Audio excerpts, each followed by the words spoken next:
नमस्कार, मैं Chandan Singh CS technical पे एक बार फिर से आप सभी पेरेंट्स का बेहद स्वागत करता हूं। जैसा कि आप सभी पेरेंट्स को पता है कि केंद्रीय विद्यालय स्कूल में एडमिशन को लेकर किसी भी वक्त जो है केंद्रीय विद्यालय संगठन नोटिफिकेशन जारी कर सकता है और बता सकता है कि केंद्रीय विद्यालय स्कूल में क्लास 1 में एडमिशन कब से स्टार्ट होंगे या ऑनलाइन रजिस्ट्रेशन कब से स्टार्ट होंगे, साथ ही साथ बाल वाटिका 1 to 3 और क्लास 1 से लेकर के 12 तक के एडमिशन कब स्टार्ट होंगे। तो एक जो बहुत सारे पेरेंट्स का सवाल था क्लास 1 में एडमिशन को लेकर के कि फॉर्म किस तरह से भरा जाएगा, इसके ऊपर एक कंप्लीट वीडियो बनाइए और बताइए कि कहाँ पर क्या क्या डिटेल्स भरनी है, किस किस चीज़ को स्किप करना है, कौन सी चीज़ भरनी है, कौन सी चीज़ नहीं भरनी है। तो आज की इस वीडियो में आपको कंप्लीट फॉर्म आपको दिखाऊंगा और साथ ही साथ कोशिश करूंगा कि आपको पूरी तरह से एक्सप्लेन करूं, जिससे कि आपको समझ में आ जाएगी किस तरह से फॉर्म भरना है, क्या गलतियां नहीं करनी है जो अक्सर पेरेंट्स कर देते हैं। तो ये वीडियो पूरा देखिएगा क्योंकि ये वीडियो मैंने खासतौर पर आप सभी के लिए बनाया है। जैसा कि आप सभी पेरेंट्स को पता होगा कि अभी तक केंद्रीय विद्यालय संगठन द्वारा नोटिफिकेशन नहीं आया और इसीलिए अभी तक क्लास 1 के लिए ऑनलाइन रजिस्ट्रेशन स्टार्ट नहीं हुए। तो अभी फिलहाल मैं आपको लाइव डेमो तो नहीं दे पाऊंगा, लेकिन पिछले साल मैंने एक डेमो के तौर पे एक रजिस्ट्रेशन किया जिसका कि मेरे पास एक पूरा भरा हुआ फॉर्म है। उसी का मैं आज आपको एक एक चीज़ समझाऊंगा कि कैसे आपने फॉर्म भरना है और ये एज इट इज़ आपने जो है आगे आने वाले दिनों कुछ दिनों बाद जो है अपने बच्चे के ऑनलाइन रजिस्ट्रेशन के टाइम पे सेम आपको भरना है।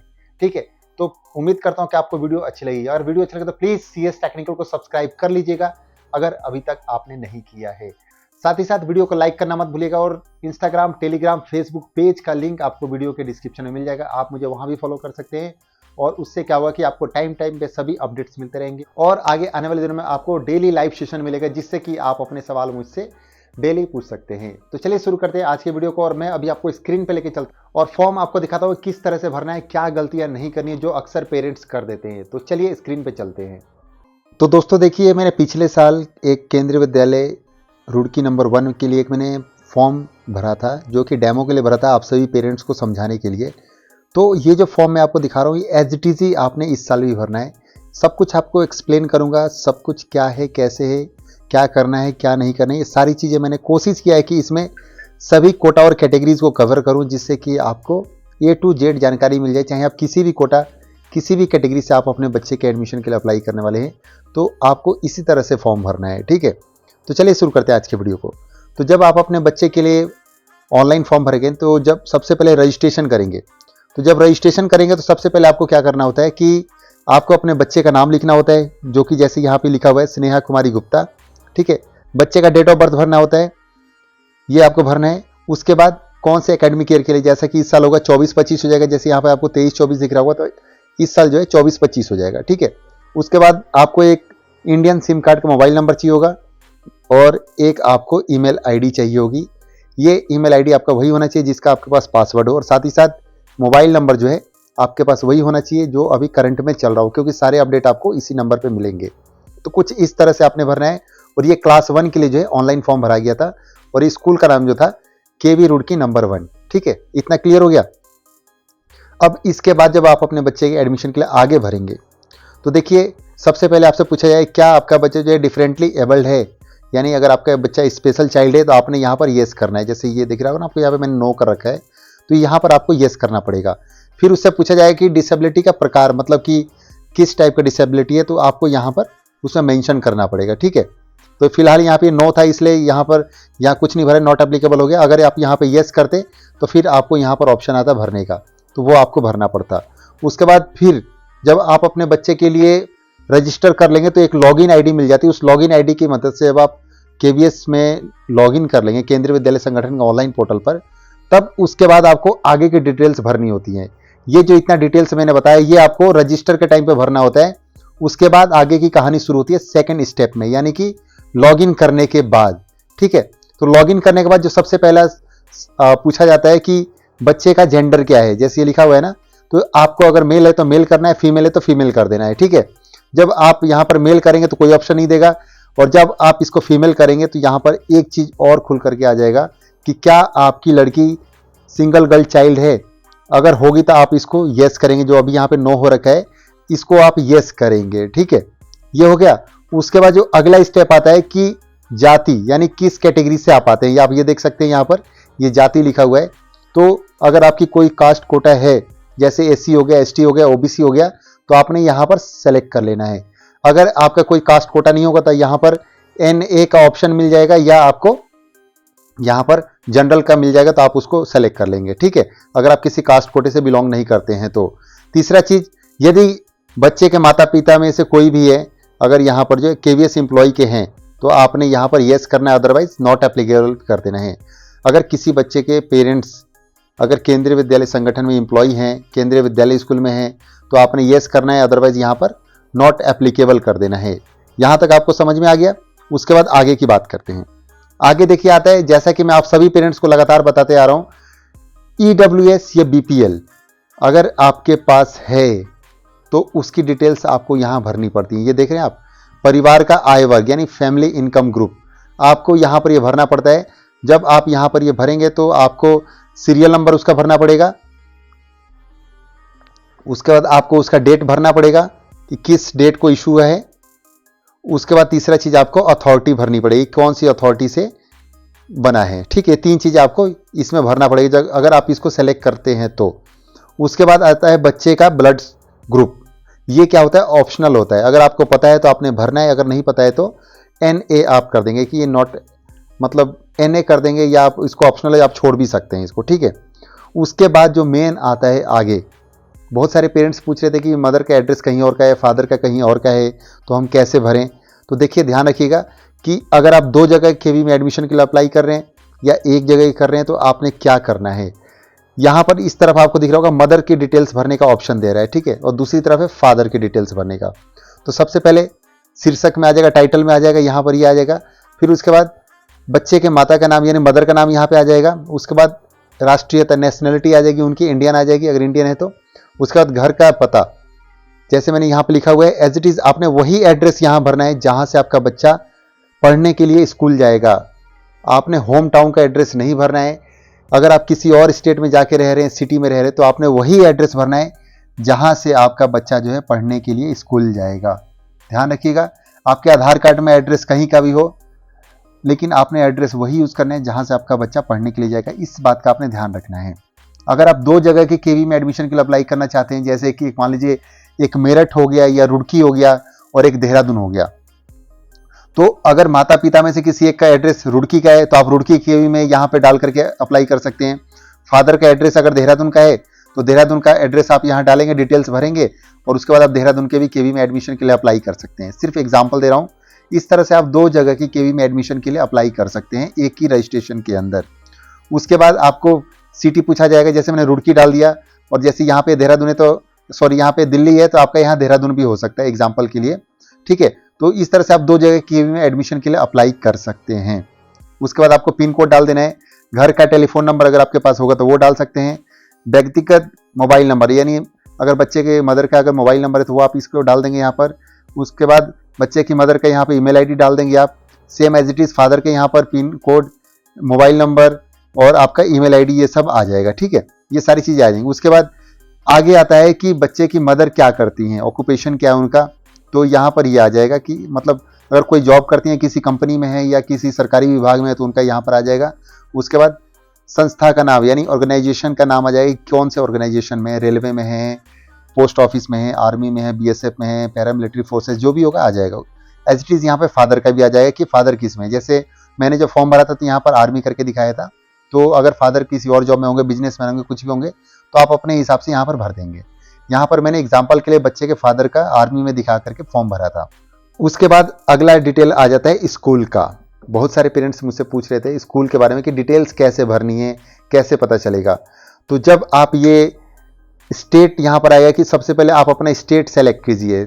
जब स्कूल की डिटेल्स भरने का ऑप्शन आएगा तो जैसे आप स्टेट सेलेक्ट करेंगे ये वाला, तो वहाँ पर आपका आ जाएगा कि कौन सा स्कूल है, तो आप स्कूल सेलेक्ट कर लेंगे जो भी आप स्कूल में आप एडमिशन के लिए अप्लाई करना चाहते हैं। जैसे मैंने KV रुड़की नंबर 1 में किया था अप्लाई, तो ये आ गया। उसके बाद जैसे आप KV नंबर 1 रुड़की सेलेक्ट करेंगे, ये ऑटो फिल्ड हो जाएगा कि कौन से सेक्टर में आता है। ये देखिए कैटेगरी स्कूल की कौन सी है, ये डिफेंस सेक्टर में आता है। रीजन कौन सा है इस स्कूल का, देहरादून का है। और ये देखिए एजेंसी पे गया है, स्पॉन्सरशिप कौन सी है, स्पॉन्सरिंग कौन कर रहे हैं इसको, डिफेंस सेक्टर कर रहा है। ठीक है, आर्मी की जमीन पे एक केंद्रीय विद्यालय स्कूल बना हुआ है, ये आ गया।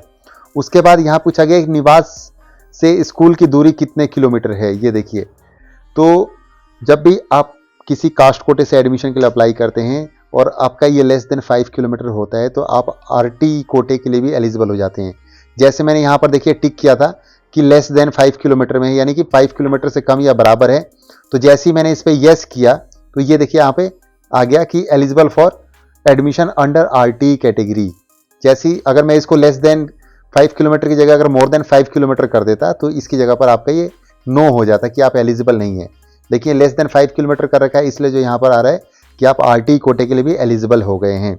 उसके बाद जैसा कि मैंने बताया था कि बच्चे के फादर जो हैं आर्मी में थे एग्जाम्पल के लिए, तो मैंने क्या किया, जैसे ही वहाँ पर आर्मी किया तो देखिए यहाँ पर आ गया कि आर्मी वालों की जो है कैटेगरी 1 बनती है, children of transferable non transferable central government employees.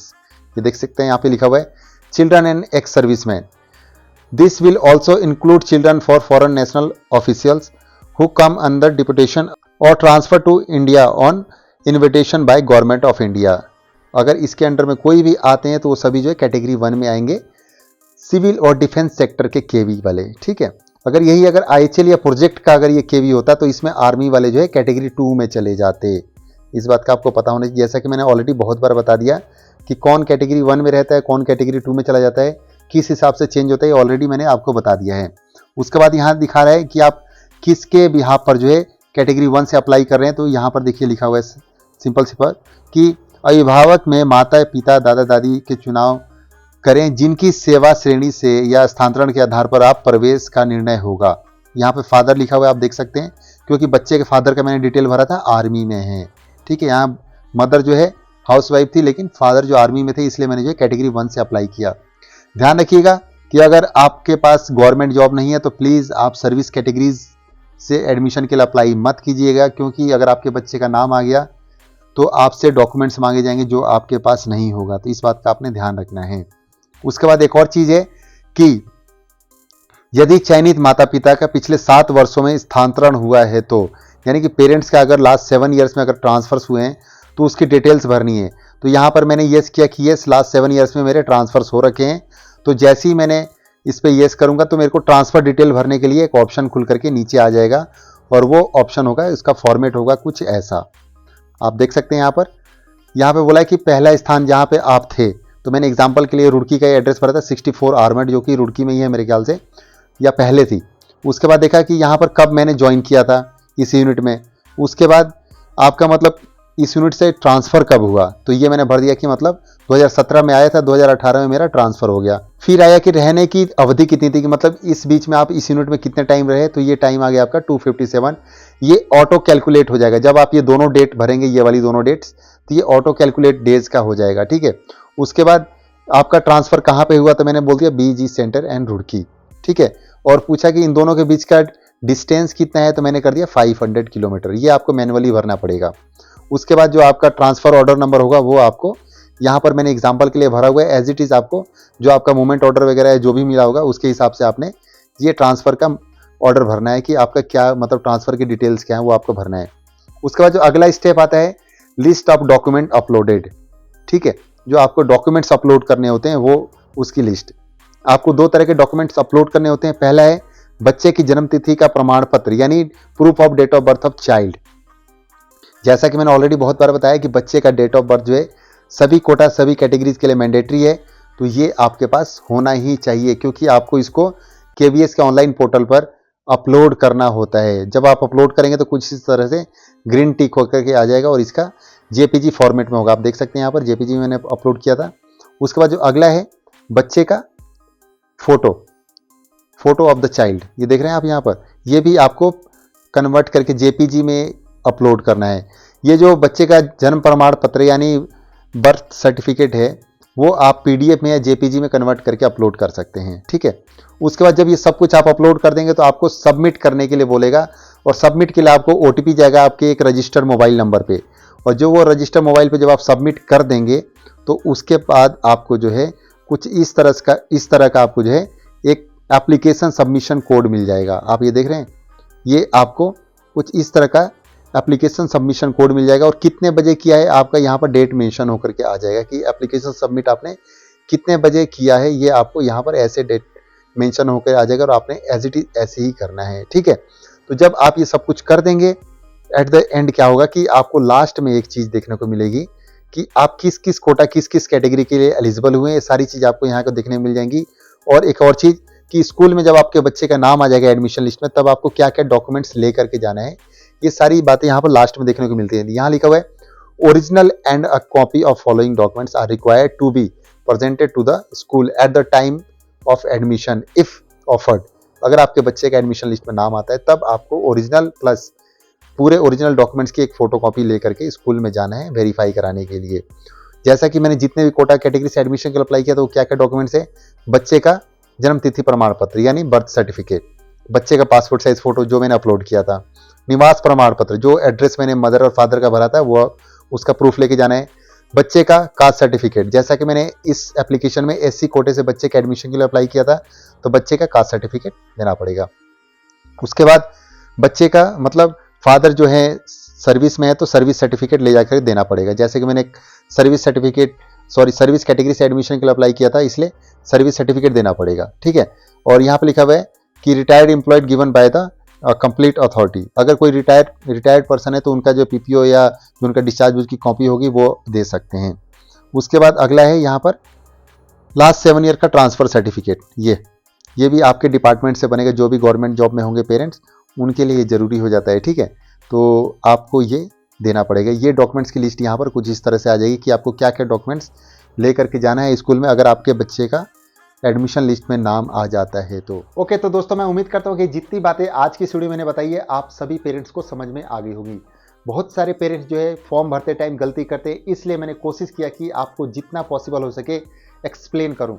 देखिए ये format same as it is यही रहने वाला है, जो मैंने अभी आपको डिटेल्स दिखाए हैं एज इट इज़ ही आपको भरना है। बस ये होगा कि उस टाइम आपको लाइव मतलब नेट पे जाकर के मतलब गूगल पे जाकर के सब भरना है या आपको केवीएस के एप्लीकेशन पे जाकर के भरना है। लेकिन बस ये मैंने आपको जो फॉर्म भरने के बाद जो पूरा डाउनलोड होकर प्रिंट आउट होकर के फॉर्म आता है ये वो है, और इसमें एग्जैक्ट वही चीज़ें लिखी हुई है जो रजिस्ट्रेशन के टाइम पे आपको डिटेल्स भरनी होती हैं। तो मैं उम्मीद करता हूँ कि आपको सारी बातें समझ में आ गई होंगी।